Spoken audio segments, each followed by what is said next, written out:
أعوذ بالله من الشيطان الرجيم بسم الله الرحمن الرحيم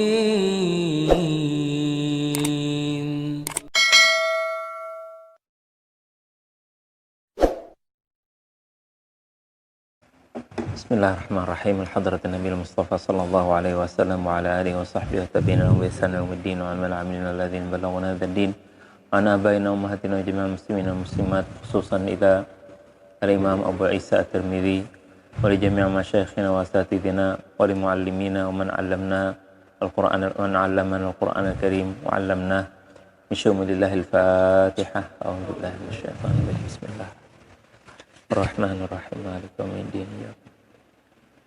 Siratal mustaqim siratal ladzina an'amta 'alaihim. Qala al-Imam Abu Isa At-Tirmidzi rahimahullahu ta'ala nafa'ani wa iyyakum bi'ulumihi fid dharain. Qala haddatsana Bishr bin Hilal as-Sawwaf al-Basri. Qala haddatsana Ja'far ibn Sulaiman an Thabit an Anas qala lamma kana yawmul ladzi dakhala fihi Rasulullah sallallahu alaihi wasallam al-Madinah adaa'a minha kullu shay'in. فلما كان اليوم الذي مات فيه أظلم منها كل شيء وما نفضنا أيدينا من التراب وإنا لفي دفنه صلى الله عليه وسلم حتى أنكرنا قلوبنا.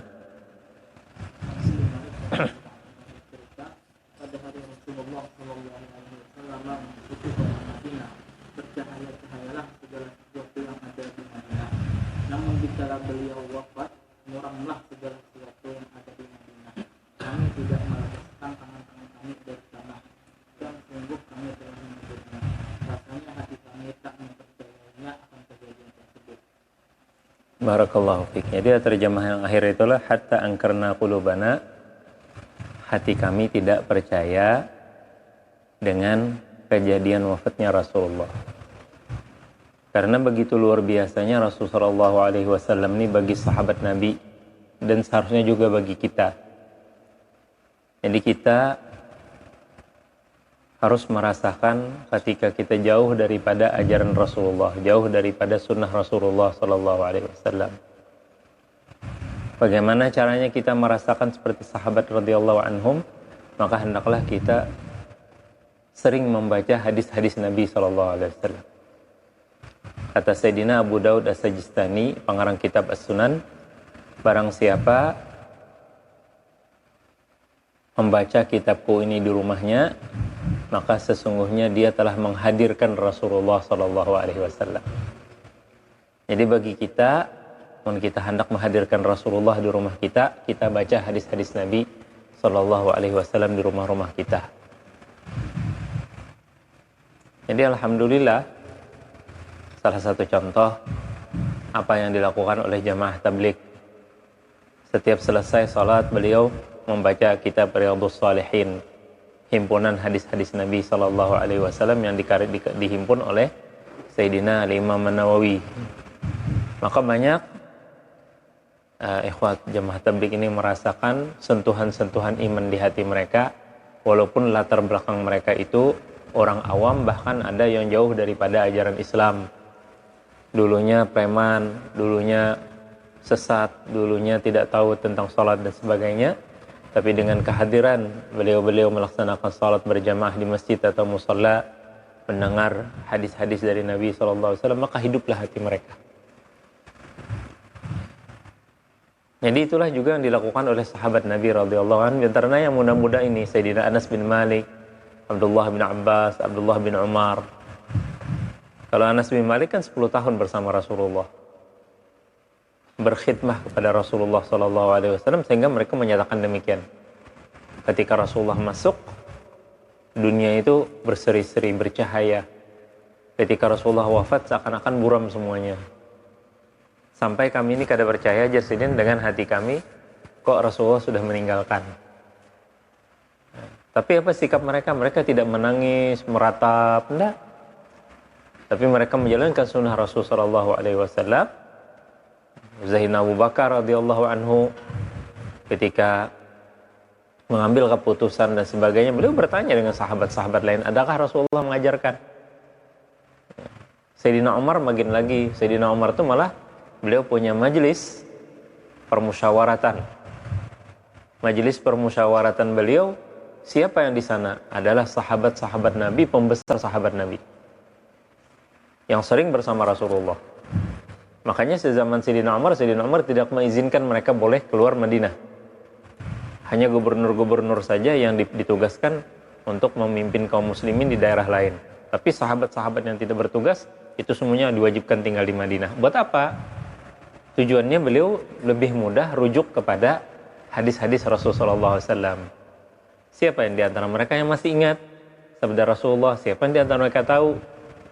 Nah, kemudian perilaku sahabat-sahabat yang muda-muda ini seperti Abdullah bin Abbas radhiyallahu an, itu ketika Rasulullah wafat beliau masih umur belasan, ya, antara 14, 15, 16 tahun. Jadi beliau tidak tahu banyak tentang hadis Nabi, sehingga beliau mendatangi sahabat-sahabat Nabi yang sudah lebih tua daripada beliau, sudah lebih lama bersama keislaman beliau mendatangi. Sampai beliau mengatakan, berkat doa Rasulullah, ya, Rasulullah kan mendoakan Abdullah bin Abbas agar menjadi ahli ta'wil, artinya ahli tafsir. Allahumma alimhu ta'wil, ya Allah berikan, ajarkan kepadanya ta'wil, yakni tafsir. Maka kata beliau, setiap ayat dalam Al-Quran saya mengetahui di mana turun, kenapa turun, dan maknanya. Luas sekali pengetahuan beliau tentang Al-Quran.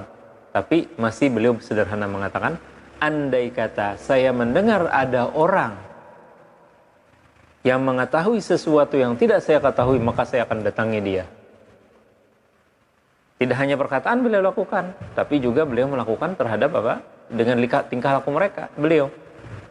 Jadi begitu mendengar informasinya langsung aja berangkat di beliau, datangi ke rumahnya. Ternyata orangnya tidur. Kenapa tidur siang? Panas dan sebagainya, tidak pulang, nunggu. Begitu orangnya keluar mau ibadah sholat, sepupu Rasulullah ngapa di depan rumah saya, kenapa tidak minta izin?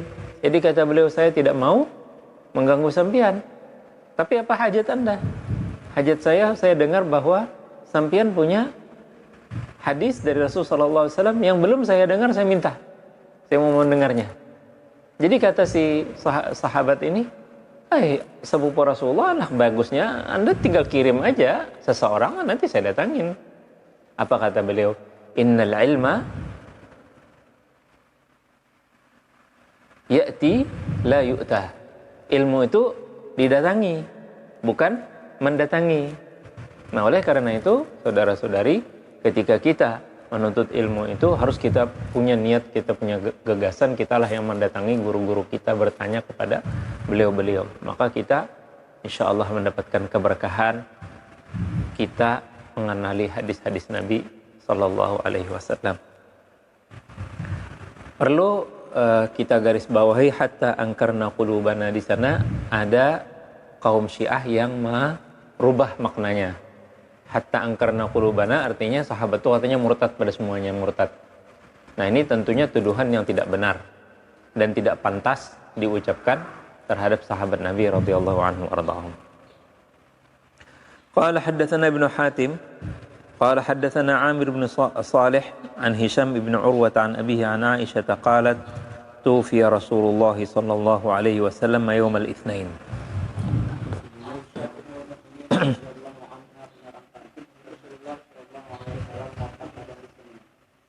قال حدثنا محمد بن عمر قال حدثنا سفيان بن عيينة عن جعفر بن محمد عن أبيه قال قبض رسول الله صلى الله عليه وسلم يوم الاثنين فمكث ذلك اليوم وليلة الثلاثاء ودفن من الليل.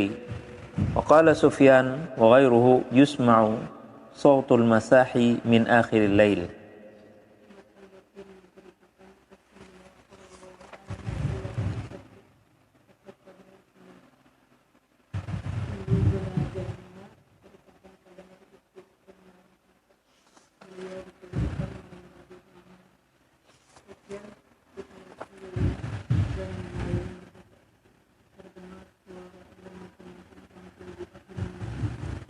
Suara.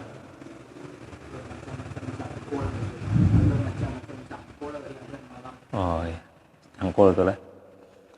وقال حدثنا قتيبة بن سعيد قال حدثنا عبد العزيز بن محمد عن شريك ابن عبد الله بن أبي نمر عن أبي سلمة بن عبد الرحمن بن عوف قال توفي رسول الله صلى الله عليه وسلم يوم الاثنين ودفن يوم الثلاثاء قال أبو عيسى هذا حديث غريب.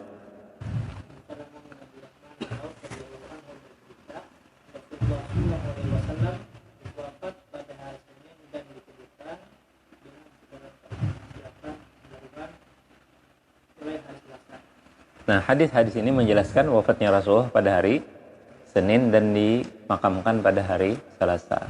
Ini informasi biasa ya kalau. Tapi hati-hati opini-opini orang jahat. Dimasukkan macam-macam, kenapa Nabi sampai dikuburkan waktu malam, kenapa jadi terlambat jenazah Nabi diselenggarakan sampai hari Selasa. Itu kada urusan kita. Ya, yang jelas riwayat sahabat radhiyallahu anhum bahwa beliau meninggal hari Senin dan dimakamkan pada hari Selasa. Bagaimana rinciannya? Ini hadis berikut ini. Qala haddatsana Nasr bin Ali al-Jahdami qala anbana Abdullah bin Dawud qala haddatsana Salamah ibn Nubayt qala akhbarana an Nu'aim ibn Abi Hindin an Nubayt ibn Sharit an Salim ibn Ubaid wa kanat lahu suhbah qala ughmiya ala Rasulillah sallallahu alaihi wasallam fi maradih fa'afaq. Nabi pingsan pada saat beliau sakit. Kemudian beliau sadar. Faqala ahadaratis salah, lalu beliau bersabda, apakah salat sudah hadir? Artinya tibakah sudah waktu salat? Faqalu na'am. Maka mereka jawab iya. Faqala muru Bilalan falyu'adzin wa muru Aba Bakrin falyusalli linnas. Maka Nabi perintahkan Bilal untuk azan dan perintahkan Abu Bakar untuk mengimami kaum muslimin dengan salat. Au qala bin nas. Qala thumma ughmiya alaihi fa afaq. Kemudian beliau pingsan, lalu beliau sadar. Lalu beliau bersabda, hadaratis shalah? Faqalu na'am. Faqala muru Bilalan falyu'adzin wa muru Aba Bakrin falyusalli bin nas. Kedua kalinya Nabi bertanya lagi, apakah sholat sudah tiba? Mereka jawab iya. Lalu beliau bersabda, perintahkan Bilal untuk azan dan perintahkan Abu Bakar untuk mengimami orang-orang untuk sholat.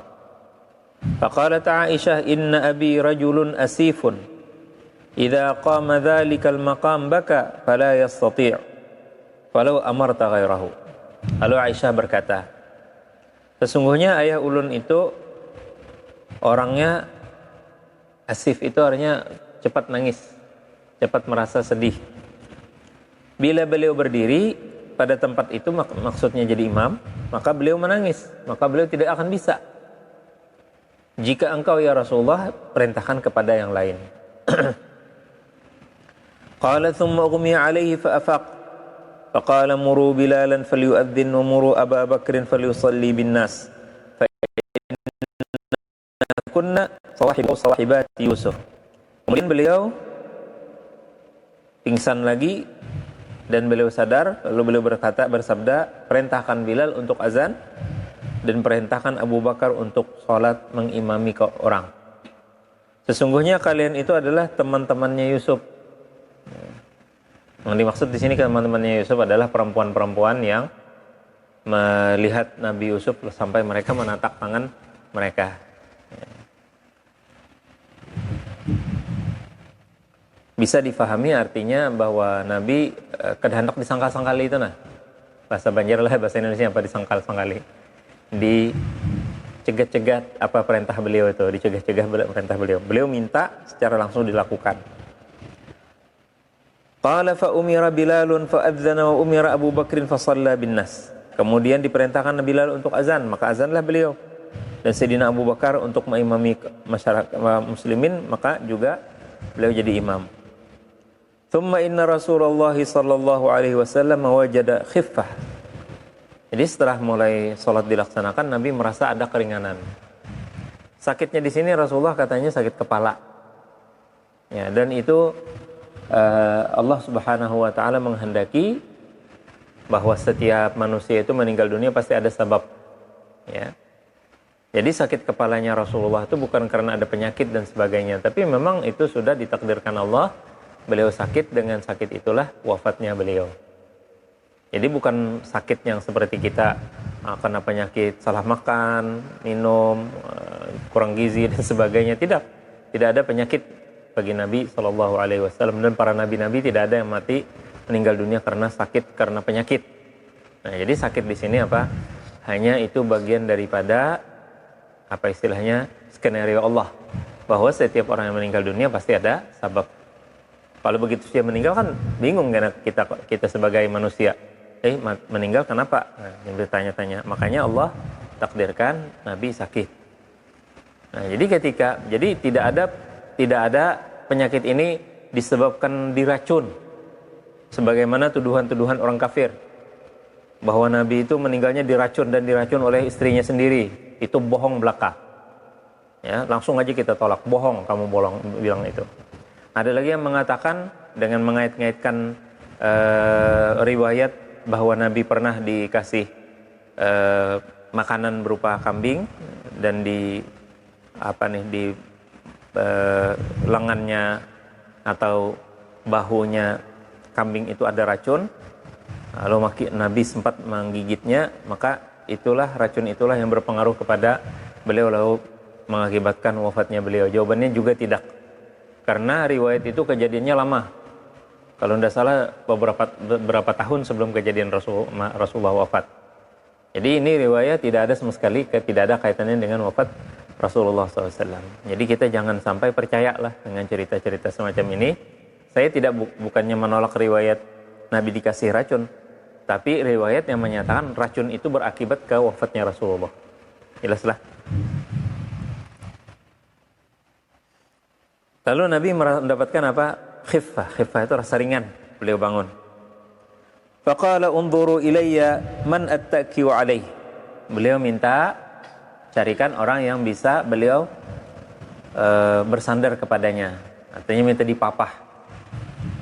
Faja'at Barirah, maka datanglah si Barirah. Barirah ini pembantu atau budak sahaya perempuan yang minta di zaman Rasulullah minta dibantu untuk menebus kemerdekaannya, disebut Mukatibah. Lalu oleh Siti Aisyah radhiyallahu anha, Siti Aisyah lah yang membayarnya 100%. Jadi dibayarkan oleh Siti Aisyah, tidak melakukan mukatabah lagi. Jadi Siti Aisyah bayarkan, lalu Siti Aisyah menjadi maulanya dia. Karena Siti Aisyah yang membebaskan dia. Jadi Barirah ini seakan menjadi bagian daripada keluarga Rasulullah, bukan orang asing lagi. Karena Barirah ini sahaya yang dibebaskan oleh Siti Aisyah radhiyallahu anhu warḍaha. Wa rajulun akhar, kita tidak tahu nih siapa laki-laki ini. Fattaka'a alaihima, maka Nabi bersandar dengan keduanya dan mereka berdua memapah Rasulullah SAW. Falamma ra'ahu Abu Bakrin dhahaba liyanqus. Ketika Sayyidina Abu Bakar jadi imam, beliau melihat Rasulullah berdiri, maka Sayyidina Abu Bakar mau mundur. Fa'auma'a ilaihi an yathbuta makanahu hatta qada Abu Bakrin salatah. Jadi Nabi memberi isyarat. Ya, memberi isyarat. Apakah Nabi memberi isyarat seperti ini? Misalnya lah, ya tetap aja kamu di tempat kamu, jangan mundur sampai Sayyidina Abu Bakar selesai melaksanakan ibadah salat. Summa inna Rasulullah sallallahu alaihi wasallam qubid.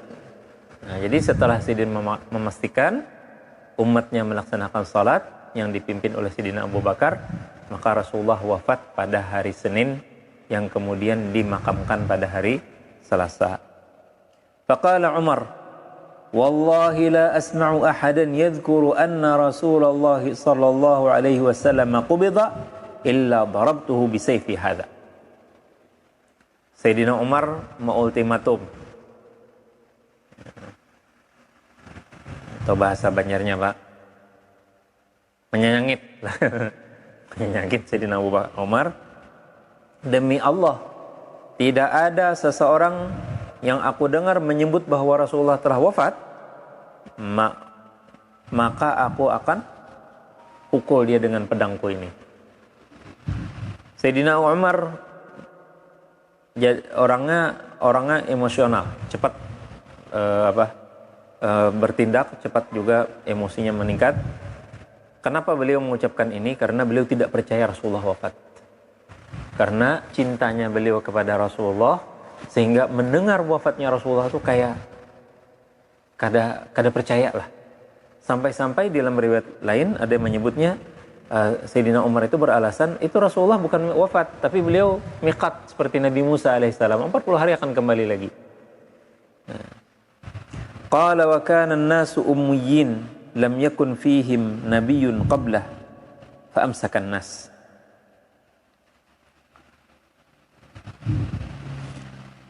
Pada saat itu orang-orang buta huruf, bisa diartikan buta huruf lah. Tidak ada di antara mereka itu nabi sebelumnya, sehingga orang-orang pada diam semua. Ummiyin di sini bisa diartikan orang-orang yang kada tahu kejadian nabi itu bisa wafatkah kadakah. Ya. Makanya mereka diam aja. Sayyidina Abu Bakar, Umar sudah berkomentar. Sayyidina Umar sudah berkomentar kemana-mana. Pokoknya itu nabi kada meninggal, tapi Sayyidin hanya pergi sebentar akan balik lagi setelah 40 hari.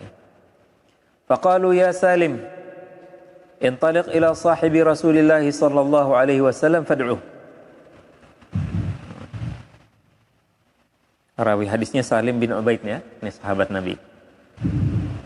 Lalu kata mereka, "Hai Salim, ayo kita pergi ke sahabat Rasulullah, kita undang beliau." Fa ataitu Abu Bakrin wa huwa fil masjid, fa ataituhu abki dahashan. Jadi kata Salim, aku datangi Abu Bakar, ternyata Abu Bakar di masjid, dan aku menangis sejadi-jadinya. Dahasyan itu artinya sejadi-jadinya nangis. Falamma ra'ani, ketika Sayyidina Abu Bakar melihat Salim, qala aqbida Rasulullah sallallahu alaihi wasallam, apakah Rasulullah sudah meninggal? Qultu inna Umar yaqul la asma'u ahadan yadhkuru anna Rasulullah sallallahu alaihi wasallam qubida illa darabtuhu bisayfi hadha. Lalu ujar Salim, Umar mengatakan, aku tidak mau mendengar siapapun menyebut bahwa Rasulullah SAW menyatakan sudah wafat, maka aku pukul dia dengan pedangku ini. Kada wani, Salim aja kada wani pada Nabi meninggal.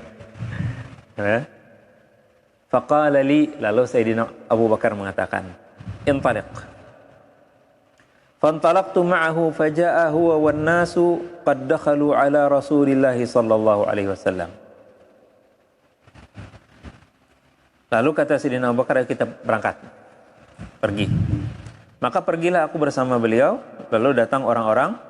Ketika beliau sampai ke rumah Rasulullah, ternyata orang-orang sudah pada masuk kepada Rasulullah sallallahu alaihi wasallam.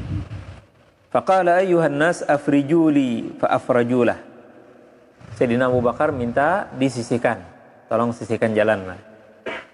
Ya Sayyidina Abu Bakar, hai orang-orang, tolong beri aku jalan. Maka mereka beri jalan bagi beliau. Faja'a hatta akabba alaihi wa massah. Lalu Sayyidina Abu Bakar mendekati Rasulullah, lalu beliau tersungkur kepada Rasulullah. Tersungkur tanya mencium beliau. Lalu beliau sentuh. Dalam riwayat kemarin kita yang dahulu kita baca, beliau mencium Nabi di dahi beliau antara dua mata beliau Rasulullah. Faqala innakum mayyitun wa innahum mayyitun. Faqala innaka mayyitun wa innahum mayyitun.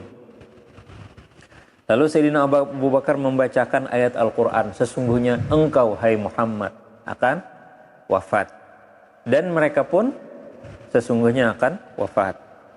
Thumma qalu ya sahibah Rasulillah sallallahu alaihi wasallam, aqbida Rasulullah sallallahu alaihi wasallam. Lalu sahabat-sahabat yang tadi datang kepada Rasulullah bertanya, wahai sahabat Rasulullah, apakah Rasulullah telah wafat? Jadi seakan-akan sahabat ini enggak ada percayanya. Apalagi Sayyidina Umar lagi marah-marah itu tuh mereka khawatir juga. Kalau Sayyidina timpas saja lagi kepada orang. Maka Sayyidina Abu Bakar lah yang diminta pendapat beliau. Qala na'am, ya Rasulullah wafat. Fa'alimu an qad sadaq. Maka mulai sejak itulah mereka sadar bahwa Sayyidina Abu Bakar adalah orang yang paling benar, karena beliau bergelar Abu Bakar Siddiq. Siddiq, beliau percaya dengan Rasulullah mulai sejak mudanya beliau, bahkan masih anak-anak sedin. Siddiq ketika Rasulullah menyatakan bahwa saya menerima wahyu, manusia yang pertama daripada laki-laki beriman kepada Rasulullah Sayyidina Abu Bakar. Ketika Rasulullah Isra wal Mi'raj, yang percaya Rasulullah melaksanakan Isra dan Mi'raj adalah Sayyidina Abu Bakar. Ketika Rasulullah hijrah, yang menemani Rasulullah hijrah adalah Sayyidina Abu Bakar. Ketika Rasulullah berjuang di Madinah, Sayyidina Abu Bakar senantiasa bersama Rasulullah sallallahu alaihi wasallam. Dengan diri beliau, jiwa beliau, raga beliau, anak-anak beliau, keluarga beliau ikut semuanya berjuang. Bahkan beliau menyerahkan seluruh harta beliau untuk Rasulullah sallallahu alaihi wasallam. Dan ketika Rasulullah wafat, maka beliau juga yang benar diterima pendapat beliau bahwa wafatnya Rasulullah sallallahu alaihi wasallam. Qalu ya sahib Rasulillah ayusalla ala Rasulillah ayusalla ala Rasulillah sallallahu alaihi wasallam, apakah wahai sahabat Rasulullah disalatkan Rasulullah ini? Qala na'am, maka beliau jawab iya. Faqalu wa kaifa, lalu mereka berkata bagaimana? Qala yadkhulu qaumun fayukabbiruna wa yusalluna wa yad'un thumma yakhrujun thumma yadkhulu qaumun fayukabbiruna wa yusalluna wa yad'un thumma yakhrujun hatta yadkhulan nas. Jadi kayak caranya kata mereka? Kata beliau, sekelompok orang masuk kepada Rasulullah, mereka bertakbir, mereka salat, mereka berdoa, kemudian mereka keluar. Maka sekelompok lain lagi masuk, mereka takbir, mereka salat, mereka berdoa, kemudian mereka keluar lagi sampai seluruh orang melaksanakan salat Rasulullah salat jenazah bagi Rasulullah sallallahu alaihi wasallam. Jadi saudara-saudari, ini gambaran kalau ada ulama kita itu jangan berjubal kita berebut mau melaksanakan salat yang pertama. Enggak, boleh kita salat berkali-kali. Pokoknya sesuai dengan situasi kondisi tempatnya, kapasitas tempatnya, berapa kawa, misalnya 200 orang atau 100 orang bisa melaksanakan, ya mereka sholat, berdoa, keluar. Berilah kesempatan kepada yang lain. Masuk lagi, mereka takbir, sholat, berdoa, balik lagi. Qalu ya sahib Rasulillah ayudfanu Rasulullah sallallahu alaihi wasallam? Qala na'am. Maka bertanya lagi, wahai sahabat Rasulullah, apakah Rasulullah akan dikuburkan? Beliau berjawab, iya. Qalu aina? Nah, mereka bertanya di mana? Ini orang-orang yang bertanya ini bukan hanya sahabat Rasulullah yang kita bayangkan yang lain-lain. Ini termasuk keluarga Rasulullah sallallahu alaihi wasallam. Qala ain? Fil makani alladhi qabadallahu fihi ruhahu. Dimakamkan Rasulullah di tempat mana? Di tempat di mana beliau diambil oleh Allah rohnya. Fa inna Allah lam yaqbid ruhahu illa fi makanin tayyibin fa'alimu an qad sadaq. Karena jar beliau, Allah menjemput rohnya Rasulullah itu pasti di tempat yang baik. Maka mereka percaya dan setuju dengan pendapat Sayyidina Abu Bakar radhiyallahu anhu. Tsumma amara an yughassiluhu banu abihi. Kemudian Sayyidina Abu Bakar memerintahkan untuk memandikan Rasulullah ini anak-anak ayahnya, artinya keluarga Sidin. Rinciannya, Sayyidina Abdullah bin Abbas itu mengasuh kepalanya Rasulullah. Rasulullah berselunjur kayak gitu. Kemudian yang memandikan itu paman beliau Al-Abbas. Kemudian dikikir kakinya Rasulullah itu Uqail, kalau tidak salah, itu kalau tidak salah kakaknya oleh Abdullah bin Abbas. Ya. Nah, lalu Ja'far, bukan Ja'far wafat dah. Sayyidina Ali radhiyallahu anhu, cucu-cucu beliau ikut membawakan air. Jadi Sayyidina Ali, anak-anak beliau Hasan Hussein mengambilkan banyu untuk Abdullah bin Al-Abbas memandikan. Lalu mereka ini bingung apakah dilepas pakaiannya Rasulullah? Jadi kata mereka, biasanya kita lepas pakaian Rasulullah itu. Nah, lalu mereka mendengar suara. Nah, dalam riwayat mereka tuh pingsan, tapi pingsannya kada hilang dengaran, masih mendengar suara yang memberitahukan bahwa Rasulullah tidak boleh dilepas pakaiannya. Nah, maka Rasulullah dimandikan dengan pakaian beliau, jadi dimandikan dengan air itu, terus jadi kita diusap itu di atas pakaian beliau. Nah, oleh karena itu sunnah zaman kita sekarang, orang mati itu kada boleh dimandikan telanjang, tapi ditutup dengan kain bahalai, lalu dimandikan, diairi di atas kain itu. Nah, di bawah kain baru bisa diusap oksidin dan sebagainya. Nah, itu rincian memandiakan. Jadi yang memandiakan itu bebuhan keluarga Rasulullah aja. Wajtama'al muhajirun yatasyawarun. Nah, jadi karena penyelenggaraan memandikan ini adalah keluarga Rasulullah, nah maka orang-orang muhajirin berhimpun, mereka saling bermusyawarat. Faqalu intaliq bina ila ikhwanina minal ansar nudkhiluhum ma'ana fi hadzal amr. Orang-orang muhajirin di sini yang dimaksud Sayyidina Umar bin Khattab radhiyallahu anhu dan sahabat-sahabat yang datang dari Mekah. Ya, Sayyidina Umar memanggil Sayyidina Abu Bakar untuk menghadiri pertemuan musyawarah orang-orang Ansar di Saqifah Bani Sa'idah. Sampai wah ini masih ada saudara-saudari tempatnya. Sampai sekarang ada. Saqifah Bani Sa'idah. Jadi sebelum saya melanjutkan, supaya pikiran kita tuh jangan kemana-mana lah. Maksud saya jangan sampai kita terbawa daripada isu orang-orang Syiah. Orang Syiah itu suka sekali zaman kita sekarang merusak gambaran yang suci ini untuk kepentingan-kepentingan mereka.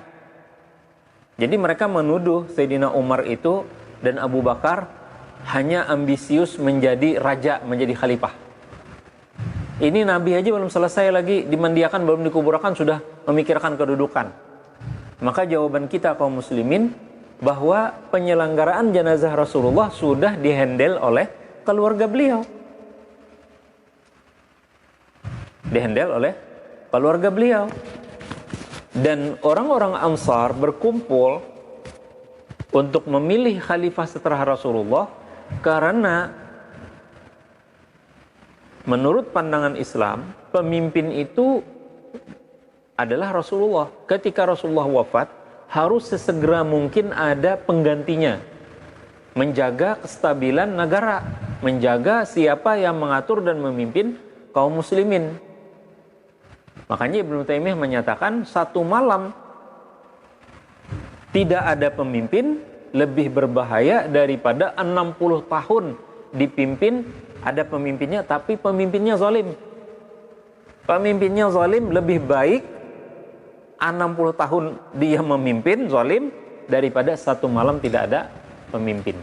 Nah, ini pandangan-pandangan inilah yang difahami kita oleh kaum muslimin. Ya, jadi kalau ada orang Syiah menggugat, kamu hidup di zaman itu enggak? Kamu enggak ngerti. Zaman itu tidak ada sahabat itu rebut-rebutan anak jadi khalifah, rebutan kayak zaman kita sekarang, pemilu dulu, debatnya akhirnya segala macam, terus jual beli suara dan sebagainya. Sahabat Nabi nggak ada itu, nggak ada mereka itu tuh berambisi untuk menjadi pemimpin. Tapi pemimpin itu harus ada, ya, harus ada yang memimpin supaya ada yang mengatur keadaan kaum muslimin, mungkin juga menjaga kestabilan keamanan kalau Madinah diserang oleh orang-orang sekitar Madinah yang masih belum masuk Islam, atau ada pemberontakan dari dalam karena masih ada orang-orang munafik. Nah, jadi pandangan orang-orang Ansar apa? Mereka segera berkumpul untuk mengangkat seorang khalifah. Itu wajar. Kenapa? Karena sudah penyelenggaraan jenazah Rasulullah sudah dihandle oleh keluarga beliau. Kenapa Sayyidina Umar dan Abu Bakar dan kaum muslim dan muhajirin itu ikut berkumpul dengan orang-orang Ansar? karena ini pertemuan penting. Sebelum ada keputusan, maka harus ada musyawarah. Jelaslah. Faqalu intaliq bina ila ikhwanina minal ansari nudkhiluhum ma'ana fi hadzal amr. Mari kita mendatangi saudara-saudara kita daripada Ansar, kita masukkan mereka dalam perkara ini. Maksudnya perkara pemimpin. Siapa yang jadi pemimpin? Faqalatil ansar minna amirun wa minkum amir. Jadi kata orang-orang Ansar, kami ada pemimpinnya, amir. Dan kalian juga ada pemimpinnya. Faqala Umar bin Khattab radhiyallahu anhu, "Man lahu mithlu hadhihi thalathah?" Siapa yang lebih baik daripada yang bertiga ini? Yakni Rasulullah, Abu Bakar, dan Sa'ad bin Ubadah yang dipilih oleh orang-orang Ansar. Tsani itsnaini idh huma fil ghari idh yaqulu li sahibihi la tahzan innallaha ma'ana. Man huma? Dua orang ya Allah Ta'ala ketika mereka berdua di dalam gua. Tatkala itu sahabatnya berkata kepadanya, janganlah bersedih, Allah bersama kita. Siapa dia? Sayyidina Rasulullah dengan Abu Bakar. Qala thumma basata yadahu fabaya'uhu wa baya'an nas bai'atan hasanatan jamilah. Jadi kada ada rebut-rebutan, kada ada, wah aku aja Abu Bakar, Abu Bakar aku aja jadi khalifah. Enggak. Jadi jadi kata Sayyidina Umar, di Al-Quran itu yang berdua di dalam gua itu siapa? Rasulullah dan Abu Bakar. Udah, Abu Bakar kamu jadi khalifah. Maka semua orang membaiat. Baiat artinya memilih Sayyidina Abu Bakar menjadi khalifah setelah Rasulullah sallallahu alaihi wasallam. Dan orang-orang semuanya baiat. Sampai Sa'ad bin Ubadah juga bersalaman dengan Sayyidina Abu Bakar, menyatakan mereka masuk Islam. Bai'atan hasanatan jamilatan. Tuduhan orang Syiah lagi bahwa Sayyidina Ali kada memilih. Ada Sayyidina Ali kada ada. Sayyidina Ali kada memilih karena sangkal aja. Yang menjadi khalifah seharusnya Sayyidina Ali. Maka itu bohong. Sayyidina Ali bin Abi Thalib radhiyallahu anhu, beliau faham betul dan menjadi kesepakatan ijma' sahabat bahwa urutan orang afdal itu Rasulullah, Sayyidina Abu Bakar, Sayyidina Umar, Sayyidina Utsman, Sayyidina Ali radhiyallahu anhum ardhahum. Dan mereka selalu mengatakan dakhala Rasulullah wa Abu Bakrin wa Umar wa Utsman wa Ali. Ya. Ketika Rasulullah naik Jabal Uhud, Uhud itu goyang. Ya Rasulullah, uthbut Uhud. Uhud jangan goyang kamu. Harus tetap. Fa inna alaika, di atas kamu siapa? Nabiyun, adalah Rasulullah SAW. Wa siddiqun, adalah Abu Bakar Siddiq. Wa syahidain, dan dua orang mati syahid. Siapa? Sayyidina Umar dan Sayyidina Utsman ibn Affan radhiyallahu anhu. Ya. Ketika Rasulullah di Bir Khatam, Nabi itu punya cincin. Ya, ketika beliau mengirim surat kepada raja-raja bangsa-bangsa sekitar Arab, bangsa Persia, bangsa Romawi, dan orang-orang yang berafiliasi dengan mereka, dikatakan, wahai Rasulullah, mereka tidak menerima surat kalau ada khatamnya, tidak ada stempelnya.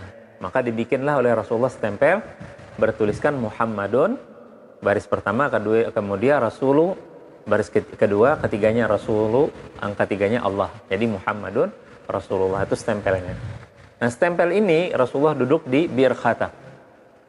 Nah, sumur Khatam. Maka duduklah Sayyidina Abu Bakar di sebelah kanan Rasulullah, Sayyidina Umar di sebelah kiri Rasulullah, berhadapan dengan Rasulullah Sayyidina Utsman bin Affan radhiyallahu anhu ardah. Jadi jar Nabi seperti inilah kita kaina masuk surga. Sedangkan riwayat-riwayat untuk Sayyidina Ali radhiyallahu anhu banyak juga. Ya. Ketika Rasulullah sallallahu alaihi wasallam di Hudaybiyah, beliau memanggil putri beliau Fatimah, menantu beliau Sayyidina Ali bin Abi Thalib, dan dua cucu beliau Hasan Husain, lalu beliau mengikat mereka dengan selendang beliau. Lalu beliau bersabda, kalian adalah septi. Septi itu keluargaku kecil. Ada Nabi dalam riwayat itrati. Itrah itu artinya keluarga dekatnya Rasulullah.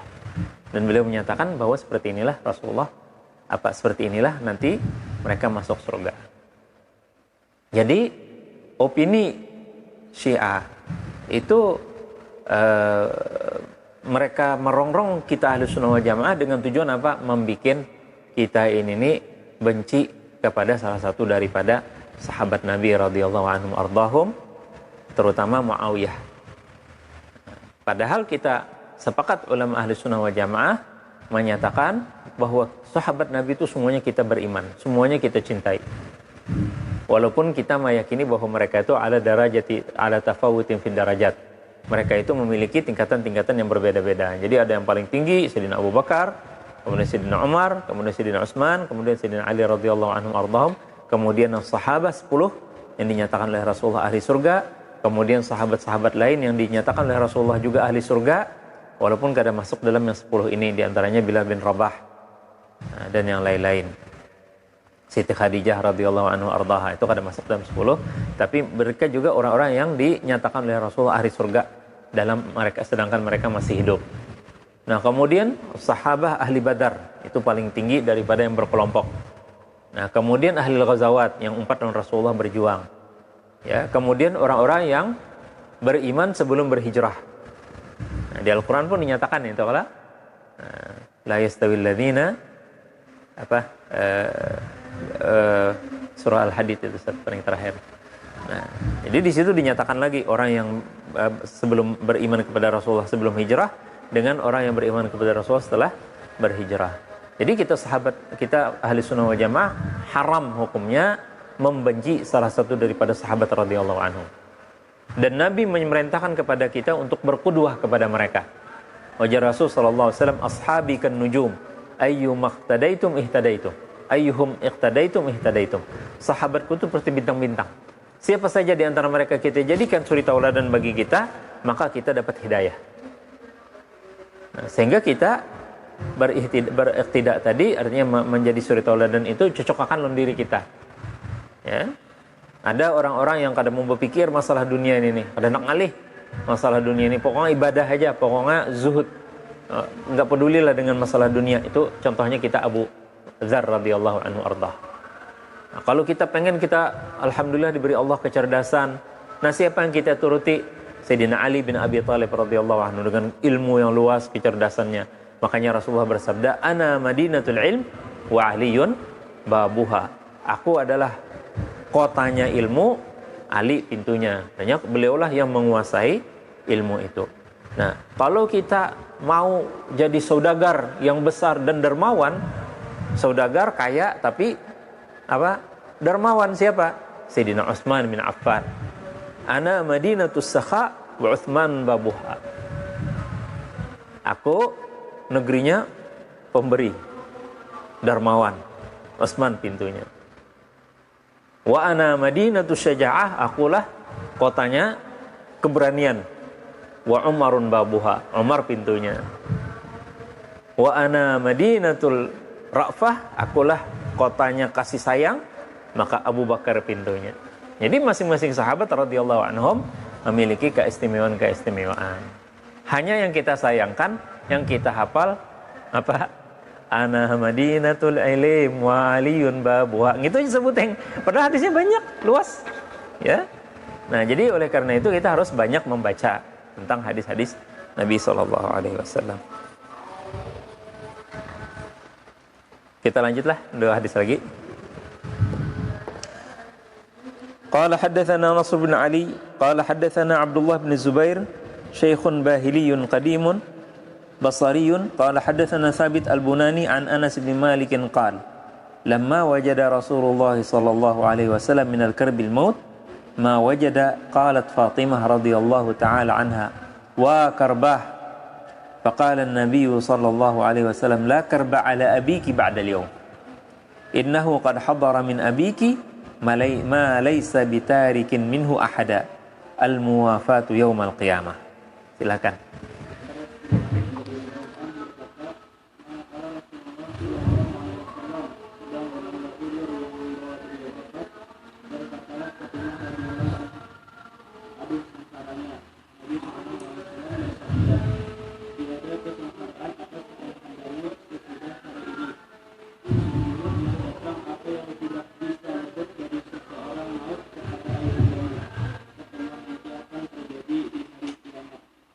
Ini hadis nyatakan bahwa Rasulullah dan tidak ada manusia yang hidup abadi.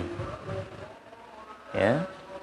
Wa Muhammadun illa rajulun qad khalat min qablihi rusul. Muhammad itu seperti seseorang yang telah seperti rasul-rasul yang telah wafat terdahulu. Ya, dia bisa meninggal, bisa dibunuh dan sebagainya. Jadi dari Sayyidina Rasulullah sendiri menyatakan bahwa setiap orang itu akan meninggalkan dunia fana ini. Oleh karena itu kita perlu menyiapkan diri kita ketika kita menghadapi kematian ini.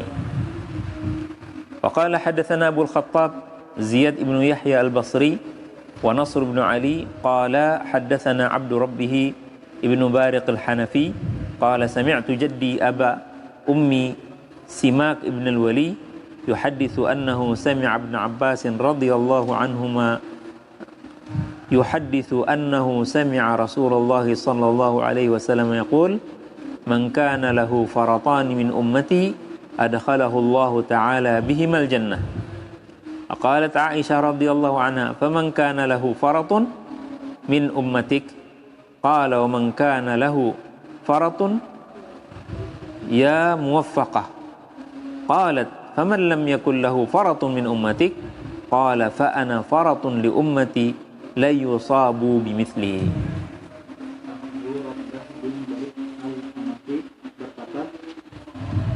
Aku mendengar kakekku dari ibu yaitu Simak bin Al-Walid bercerita bahwa Ibnu Abbas radhiyallahu anhu mendengar Rasulullah SAW bersabda, barang siapa dari umatku ditinggal mati oleh dua orang anaknya, niscaya Allah Subhanahu wa taala akan memasukkannya ke surga disebabkan kematian anaknya itu. Aisyah radhiyallahu anha bertanya, bagaimana dengan orang yang hanya ditinggal mati oleh seorang anaknya dari umat Tuhan? Beliau bersabda, dan orang yang ditinggal mati oleh satu orang anaknya, wahai wanita yang diberi taufik. Aisyah radhiyallahu anha bertanya lagi, bagaimana dengan orang yang tidak ditinggal mati oleh anaknya dari umat Tuhan? Beliau bersabda, bagi yang tidak ditinggal mati oleh anak, maka aku seolah-olah anak yang mati untuk umatku, karena mereka akan mendapatkan musibah yang paling besar seperti kematian pun. Paham?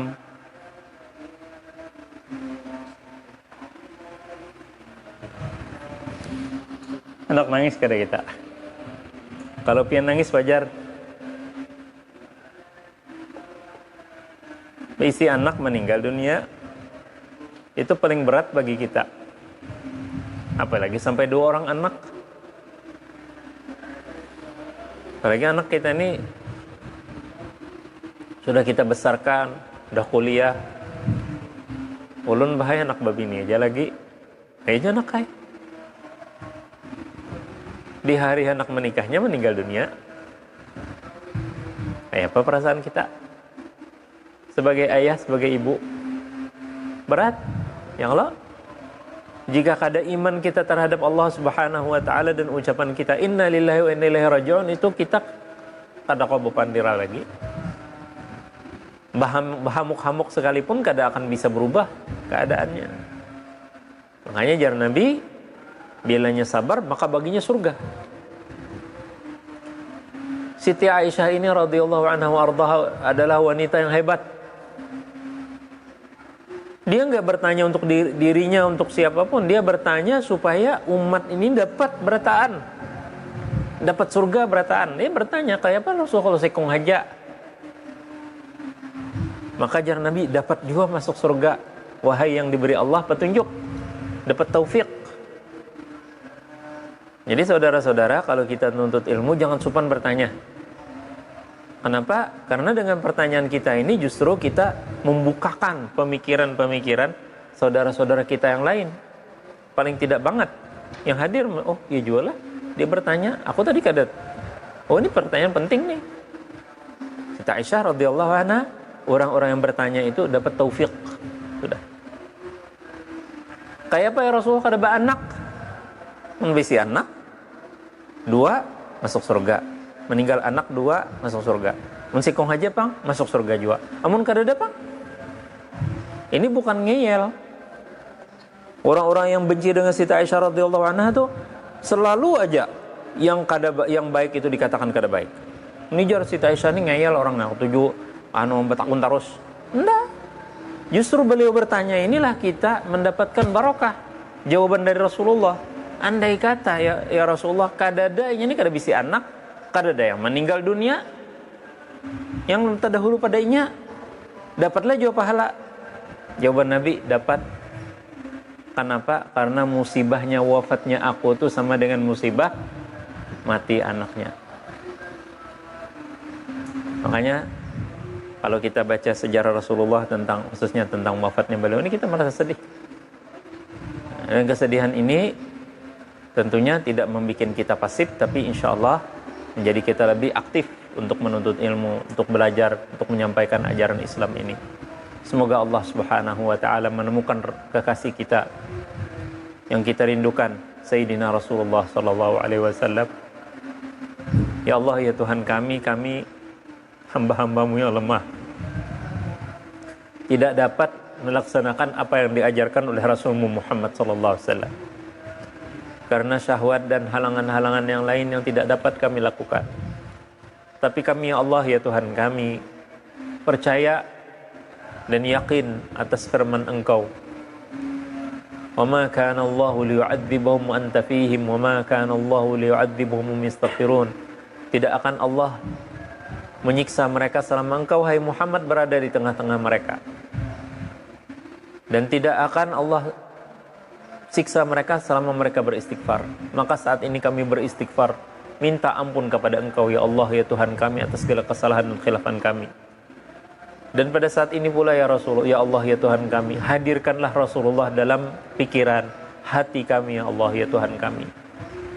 Bimbinglah kami untuk menghidupkan sunnah-sunnah Rasulmu Muhammad sallallahu alaihi wasallam. Bimbinglah kami, ya Allah, ya Tuhan kami, agar kami dapat taufik seperti Siti Aisyah radhiyallahu anha mendapatkan taufik dalam menuntut ilmu ini, dalam mengajarkan Islam melalui akhlaknya Rasulmu Muhammad sallallahu alaihi wasallam. Ya Allah, kabulkan segala doa kami. Berikanlah syafaat Rasulullah Muhammad sallallahu alaihi wasallam di hari kiamat. Bimbinglah kami untuk kami mendapatkan meminum air Kautsar dan mendampingi Rasulullah Muhammad sallallahu alaihi wasallam di surga. Izinkan kami memandang wajah Engkau, ya Allah, pada di hari di surgamu, ya Allah, ya Rahman, ya Rahim. Ya Allah, jadikanlah kami penghuni surga yang Engkau berfirman kepada mereka, salamun qaulan mir rabbir rahim. Selamatlah perkataan dari Tuhan yang Maha Pengasih. Rabbana atina fid dunya hasanah wa fil akhirati hasanah wa qina adzabannar. Wa sallallahu ala sayidina Muhammad wa ala alihi wa sahbihi wasallam. Alhamdulillahirabbil alamin. Wassalamualaikum warahmatullahi wabarakatuh.